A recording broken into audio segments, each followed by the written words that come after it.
Qara maskallar bizə dedilər ki, qol çəkib Ukrayna ilə müharibəyə getməlisiniz. Qol çəkməsəniz, sizin bütün bədəninizi qırıq-qırıq edəcəyik. Bunu API açıqlamasında Yekaterinburqda Rusiya hüquq mühafizə orqanlarının basqınına və işgəncələrinə məruz qalan Vüqar Səfərov bildirib. O, iyunun 27-sində səhər saatlarında baş verən hadisənin təfərrüatlarını danışıb. Evdə yatmışdıq, səhər saat 5-də qapı döyüldü. Gördük ki, qapını qırırlar. Anam gəldi qapıya, qışqırdı ki, polislərdir.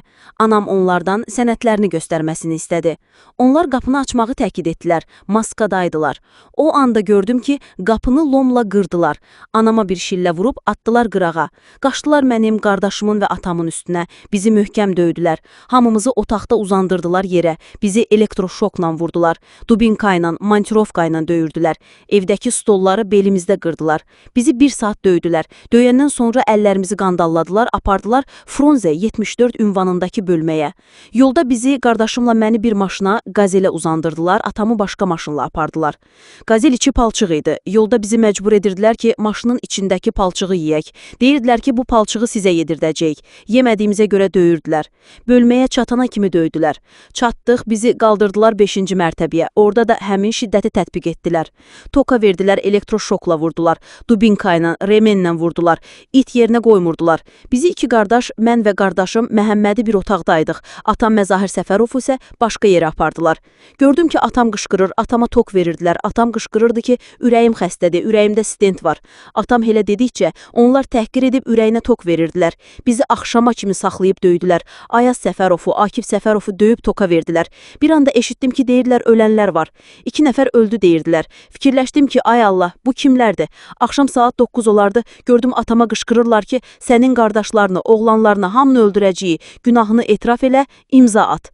Vüqar Səfərovun sözlərinə görə onlara bildirilib ki, Ukrayna ilə müharibəyə getməlidirlər. Bizə dedilər ki, indi idarədən gəlirlər, bizə Sevoya getməliyik. Müqavilə bağlayacağıq. Müqaviləyə qol çəkməsən, sizi qırıq-qırıq edəcəyik. Qol çəksən, sizi səhər müharibəyə göndərəcəyik. Bu vaxt atam gəldi. Onun qabırğalarını qırmışdılar. Arxasında təcili tibbi yardım maşını çağırmışdılar. Atam dedi ki, sizi buraxacaqlar. Evdəkilər sizə əmanət.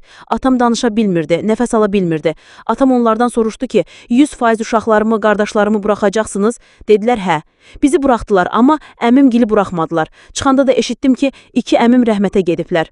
Vüqar Səfərov onlara işgəncə verənlərin özlərini təqdim etmədiklərini və Roskvardiyanın bunasını apardıqlarını söyləyib. Biz idarədən çıxanda yeriyə bilmirdik. Azərbaycan diasporunun rəhbəri Şahin Şıxlinski və oğlu gəlmişdilər. Onlarla birlikdə oradan çıxdıq. Vüqar Səfərov qohumları Kamal Qədimalıoğlu Səfərovun hazırda xəstəxanada olduğunu da bildirib.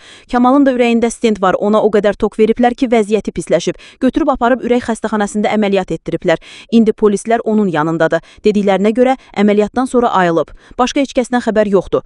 Vüqar Səfərov bu hadisə nəticəsində 2 nəfərin, əmiləri Ziyəddin və Hüseyin Səfərovların öldüklərini bildirib. Onun sözlərinə görə 4 nəfər də hazırda xəstəxanadadılar. Onlardan birinin adı Əzizdir, Biləsuvar rayonundandır. Digərinin adı isə Əhlimandır. O isə Masallı rayonundandır. O birlərini isə tanımıram. Ən son yeniliklərdən xəbər tutmaq üçün kanalımıza abunə olub, bildirişləri açmağı unutmayın.